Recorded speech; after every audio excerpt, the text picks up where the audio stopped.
नाज़रीन, महमूद अचकज़ई को इमरान खान की हमायत करना पटवारियों को बर्दाश्त न हुई और अचकज़ई को असम्बली से गिरफ्तार करवा दिया गया। आखिर अचकज़ई ने इमरान खान की हमायत में ऐसा क्या कहा कि मुखालिफ बर्दाश्त न कर सके और अचकज़ई को जेल देखना पड़ी। आइए पहले मनाज़र देखें, फिर इस पर तफसीलन बात करते हैं। आग लग जाए इस पार्लियामेंट को, बाढ़ में जाए ये पार्लियामेंट, बाढ़ में जाए इसका स्पीकर, बाढ़ में जाए इसके सारे मेंबर। जिस स्पीकर में ये ईमानदारी न हो कि उस इदारे का नाम ले, वो इस पार्लियामेंट का स्पीकर नहीं बन सकता। He should leave it. आप लोगों की बीवियों को भी इज्जत करेंगे, आप लोगों की बेटियों को भी इज्जत करेंगे, आप लोगों के बच्चों को भी इज्जत करेंगे और फिर कहेंगे लोग कहें पाकिस्तान जिंदाबाद, लोग कहेंगे हवलदार स्पीकर जिंदाबाद। जो पार्लियामेंटेरियन माओ बेटों की तानूं में बेइज्जती पे खामोश रहता है, उसे रिजाइन करके घर चला जाना है। जो भी जाता है जाओ शिक्षी करो, कमाल करते हो यार। थानों में छोटे छोटे बच्चों के कपड़े उतारे जाते। खुदा को माने, एजेंसियों को यहाँ लोगों के टेलीफोन टेप करने की इजाजत देते हैं और लोगों को बोलने नहीं देते। ये जो आप ये आदमी कि न पुलिस के पास है न किसी के पास है। डाकू ले गए, हमें उन डाकुओं का नाम बता दो। कच्चे के डाकू हैं, बलोच डाकू हैं, पश्तून डाकू हैं, कौन ले गए हैं? तकिए ना बेवकूफ तो जनाब डिप्टी स्पीकर साहब, ना हम पागल हैं, नाम ये है कि हम लोगों की बेइज्जतियाँ करना चाहते हैं। ये पार्लियामेंट पाकिस्तान के 25 करोड़ इंसानों का पार्लियामेंट है। आपको पता है, यू बिलोंग्स पीपल पार्टी। आपकी पार्टी को, आपके वर्करों को, आपकी लीडरशिप को इस पार्लियामेंट की बहाली के लिए, आइन की हुक्मरानी के लिए, इंसानों की हक की खुदरादियत के लिए जो कुर्बानियाँ देनी पड़ी, आपको पता है। इस पार्लियामेंट को अगर इस तरह चलाया जाएगा, इसको हम कभी चलने नहीं देंगे। जब स्पीकर अभी एक रेजोल्यूशन पेश हुआ कश्मीर के बारे में, मैंने अपोज किया। मैं कश्मीरियों के हक की खुदरादियत के मुखालिफ नहीं हूँ। हम वो लोग हैं कि दुनिया में जहाँ कहीं आज़ादी की तारीख हो, हम उसको सपोर्ट करने वाले लोग हैं सब। कश्मीर के मामले में पाकिस्तान भी गड़बड़ कर रहा है, हिंदुस्तान भी गड़बड़ कर रहा है। ये पार्लियामेंट, इसमें मैं अमेंडमेंट लाना चाहता हूँ। जो आदमी हिंदुस्तान की तरफ से खड़े होकर बात करता है कि कश्मीर इंडिया का अटूट अंग है, वो कश्मीरी नहीं होता।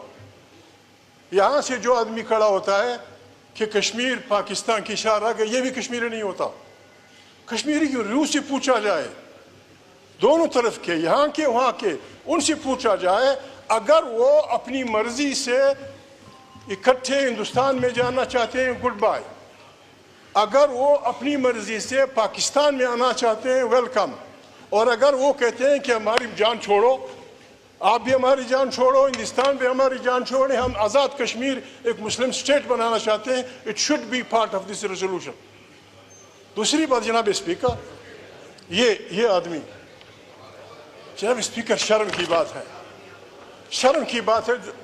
पीपल्स पार्टी ने जो मंशूर आइन बनाया था, उसमें यह था कि 15 days before the parliament sitting, 15 days after the parliament sitting, no member can be arrested. वो तो हमने बिगाड़ दिया है। एक मिनट, अलीमामत किए ना, अलीमामत तराशा,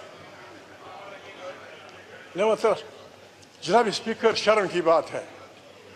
कल इस पर बात हुई,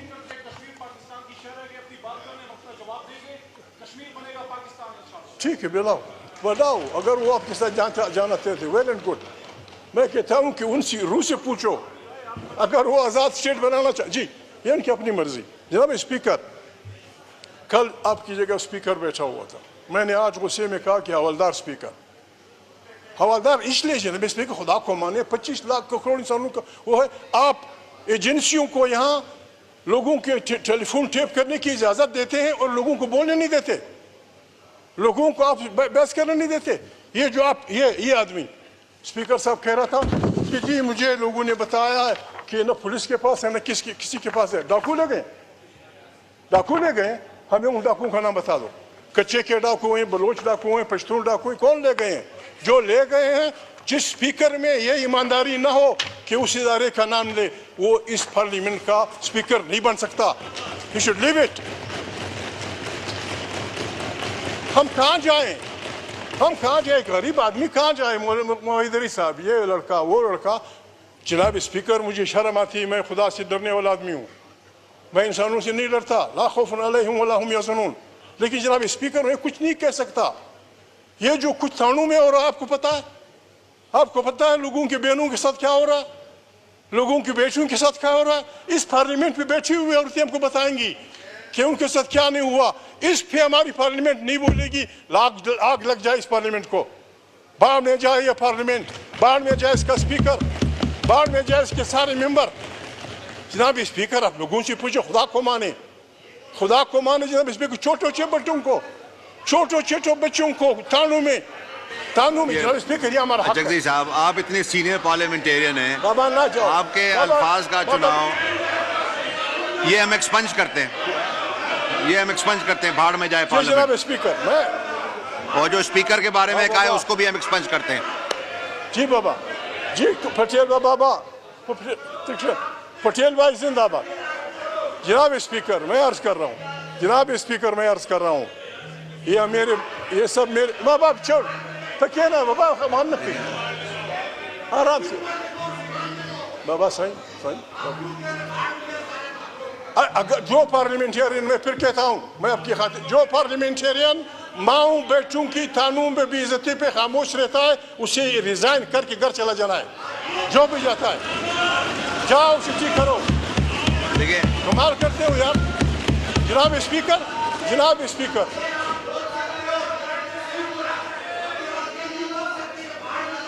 जनाब स्पीकर, मैं अर्ज कर, जनाब स्पीकर, बात ये, थानों में छोटे छोटे बच्चों के कपड़े उतारे जाते, खुदा को माने, इससे जनाब स्पीकर मैं लिख के देता हूँ, इस रवैये से पाकिस्तान में ऐसी खाना जंगी शुरू हो जाएगी जिसको कोई नहीं रोक सकेगा। मैं उस आदमी का नाम बोल रहा हूँ जनाब स्पीकर, मैं लाऊंगा कल। स्टालिन जब लेनिन के बाद संभाल रहा था, तो स्टालिन के एक बहुत बड़े कामरेड को, बहुत बड़े कामरेड को राह चलते पार्टी कारकुन ने गोली मार दी। जब उससे पूछा गया कि तुमने से क्यों, मैं नाम कल लाऊंगा, मेरा वादा है। बहुत स्टालिन का बहुत बड़ा आदमी था, कारकुन ने गोली मार दी कि इसने मेरी बीवी की बेइज्जती की थी। आप लोगों की बीवियों को बेइज्जत करेंगे, आप लोगों की बेटियों को बेइज्जत करेंगे, आप लोगों के बच्चों को बेइज्जत करेंगे, और फिर कहेंगे लोग हैं पाकिस्तान जिंदाबाद, लोग हैं ये हवलदार स्पीकर जिंदाबाद। जनाब स्पीकर, ये जो आप कुछ कर रहे हैं, पटेल साहब समझदार आदमी, लक्की पड़े भी, हमारी जो पीपल्स पार्टी के राजा पढ़ा लिखा आदमी है। सुप्रीम कोर्ट ने एक फैसला किया, बजाय इसके कि हम उसका एहतराम करें, हम इदारों को लड़ाना चाहते हैं, हम इदारों को लड़ना चाहते हैं। क्या आसमान गिरेगा, क्या आसमान गिरेगा अगर पार्लियामेंट कुछ सीटें दे दें इनको? क्या अभी पार्लियामेंट को आप खड़ा कर रहे हैं? ये हमारा लास्ट स्पीकर बड़ा पढ़ाकू आदमी है, हर वक्त इस्लाम की बात करता है। डज इस्लाम, क्या इस्लाम ये हुक्म देता है?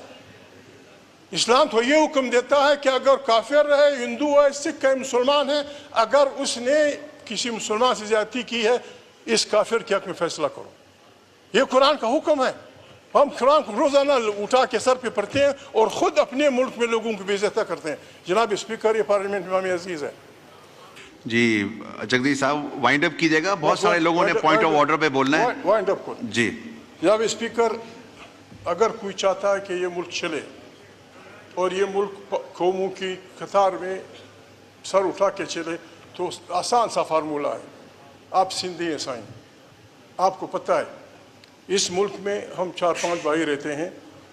अगर किसी को ये मुल्क अजीज़ है, आए हम सब फौजियों समेत, आए हम सब अल्लाह के सामने अपने गुनाहों की माफ़ी मांगे और ऐलान करें कि इस मुल्क में पार्लियामेंट की बालादस्ती, आइन की बालादस्ती होगी।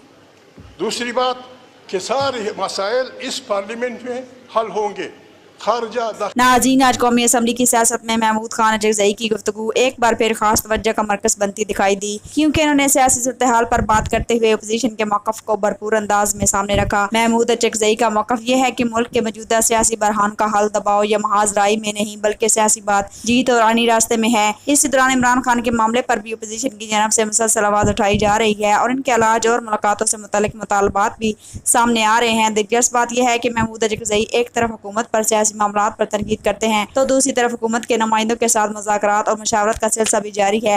हालिया मुलाकात में सियासी और आईनी मामला पर भी मजीद बातचीत जारी कर रखने पर इतफाक हुआ। अब सवाल यह है कि महमूद अचकज़ई का यह सियासी मौक़िफ़ आने वाले दिनों में इमरान खान और अपोजिशन के लिए कोई बड़ा रास्ता खोल सकता है। क्या हुकूमत और अपोजिशन के दरमियान जारी राब्ते वाकई किसी अहम सियासी पेशरफ्त की तरफ जा रहे हैं? ये तो आने वाला वक्त ही बताएगा, लेकिन एक बात वाज़ेह है कि पाकिस्तान की सियासत में आज भी महमूद अचकज़ई का किरदार और इनकी हर एक अहम गुफ्तगू खास अहमियत रखती है। आप इस बारे में क्या राय रखते हैं? कमेंट में ज़रूर बताइएगा। Thank for watching. अल्लाह हाफिज़।